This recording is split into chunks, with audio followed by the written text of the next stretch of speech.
Okay, colleagues. So I'll be talking about the solar system, the movement of the Earth, and Moon. What is Earth? Earth is the third planet from the Sun, supporting life with land, water, and oxygen-rich atmosphere. It rotates and revolves. Now we have components of the solar system.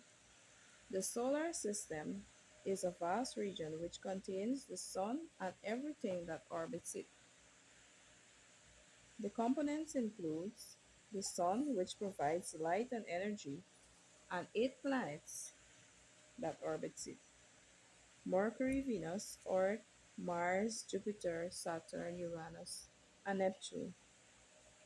What are moons? Moons are celestial bodies orbiting planets. Asteroids are small rocky objects, mostly in the asteroid belt. Comets are icy bodies with tails when near the Sun, while meteoroids are small, rocky, metallic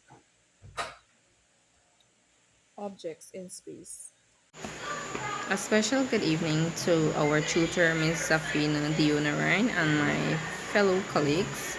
My name is Kishana Richards. I will be presenting on the Earth and the Moon from our PowerPoint. I will be telling you what is Earth first, and then I will move on to the Moon.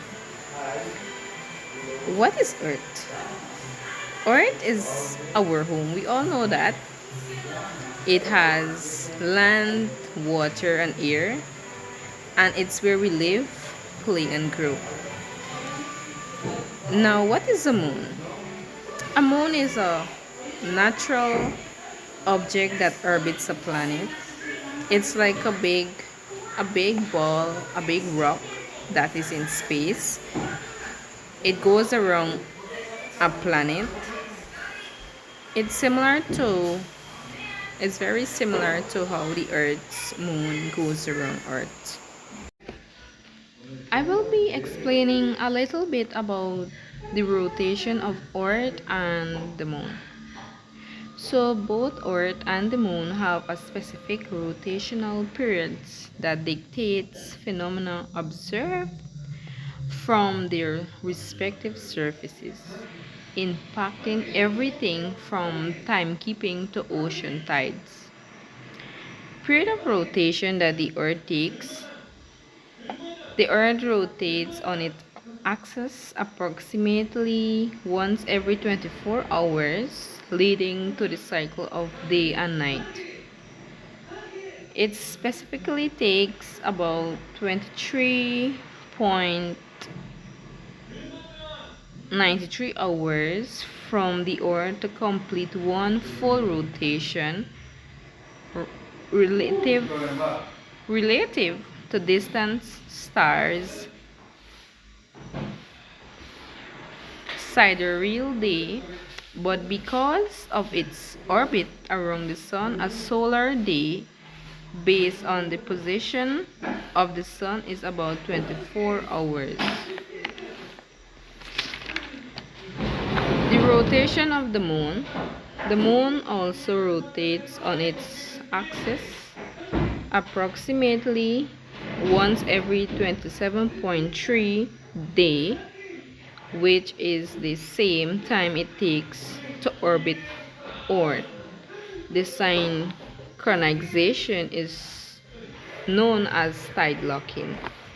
Good afternoon to our tutor, Miss Diana Ryan, and my fellow colleagues.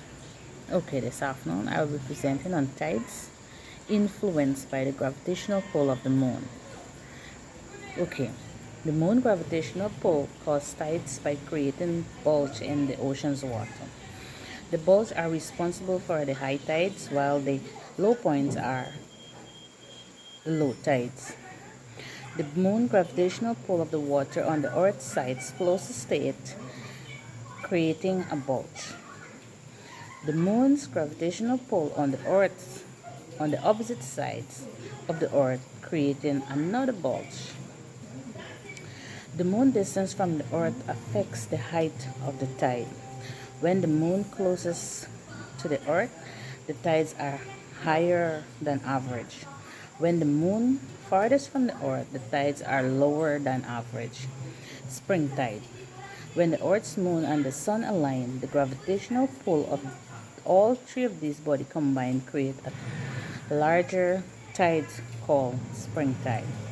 Nip tide. When the moon is perpendicular to the earth and sun, the gravitational pull of the moon and sun counteract each other, creating a smaller tide called nip tide. The moon gravitational pull affects the entire earth, and but because water is less dense than land, the tides are more noticeable in the ocean. Thank you. Good afternoon, colleagues. Okay, this afternoon I will be presenting on causes, phases of the moon. The moon phases are caused by the moon orbits around the earth, which means part of the moon illuminates the sun at different times. The moon doesn't produce its own light. Instead, it reflects the light from the sun. As the moon orbits the earth, the portion of the moon that illuminates changes. From earth, we see different shapes of the moon because of this illumination. The moon phases repeated every 29.5 days, which is called a lunation. Lunar phase cycle. The 8 lunar phases are new moon, waxing crescent, forest quarter, waxing gibbous, full moon, waning gibbous, third quarter, and waning crescent. Lunar eclipse. Sometimes the earth, moon, and sun aligns, causing the earth to cast a shadow on the moon, which is called lunar eclipse.